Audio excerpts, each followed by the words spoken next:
Assalamualaikum warahmatullahi wabarakatuh. Hai, perkenalkan, saya Eva Iklima, peserta pelatihan dasar CPNS Angkatan 21 Kelompok 3 dengan NDH 39.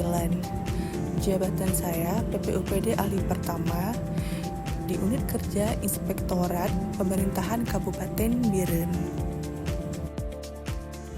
Terdapat dua metode pembelajaran, yaitu metode sinkronus dan metode asinkronus. Pada metode sinkronus, pembelajaran interaktif yang terjadi secara real time, kelas tatap muka namun berbasis digital. Sedangkan pada metode asinkronus, pembelajaran secara mandiri menggunakan materi yang telah disediakan tanpa kehadiran pengajar secara langsung. Metode ini menjadi metode yang sangat fleksibel.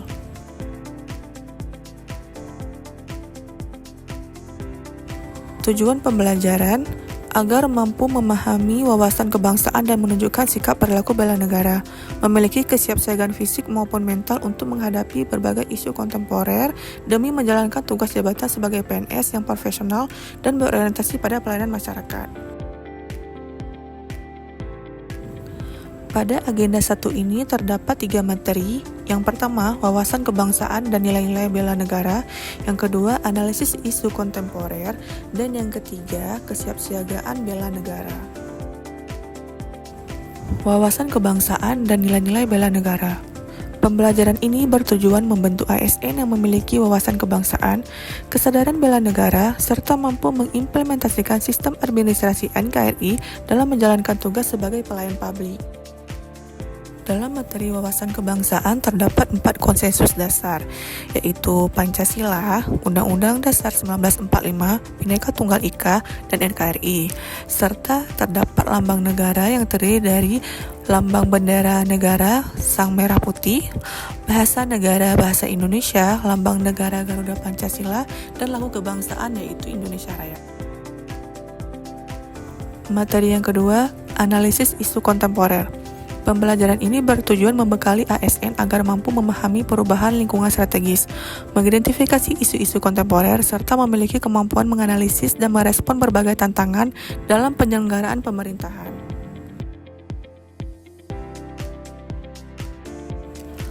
Proses analisis isu kontemporer. Ada beberapa tahapan dalam proses analisis isu kontemporer ini. Yang pertama, identifikasi isu strategis. Yang kedua, teknik tapisan isu prioritas. Yang ketiga, analisis mendalam isu terpilih. Dan yang terakhir, rekomendasi solusi dan langkah antisipatif. Terdapat beberapa isu-isu strategis kontemporer, di antaranya yang pertama, korupsi, yang kedua narkoba, yang ketiga radikalisme dan terorisme, yang keempat pencucian uang, yang kelima kejahatan cyber, yang keenam hoax dan ujaran kebencian, dan yang ketujuh proxy war. Materi yang ketiga adalah kesiapsiagaan bela negara, yaitu suatu keadaan siap siaga yang dimiliki seseorang baik secara fisik, mental, maupun sosial dalam menghadapi situasi kerja yang beragam. Hal ini dilakukan berdasarkan kebulatan sikap dan tekad secara ikhlas dan sadar, disertai kerelaan berkorban sepenuh jiwa raga demi kelangsungan hidup berbangsa dan bernegara berlandaskan Pancasila dan Undang-Undang Dasar 1945. 5 nilai dasar bela negara. Yang pertama, cinta tanah air. Yang kedua, sadar berbangsa dan bernegara. Yang ketiga, setia pada Pancasila sebagai ideologi bangsa. Yang keempat, rela berkorban untuk bangsa dan negara. Dan yang terakhir, kemampuan awal bela negara. Demikian rangkuman pembelajaran agenda 1 yang dapat saya sampaikan.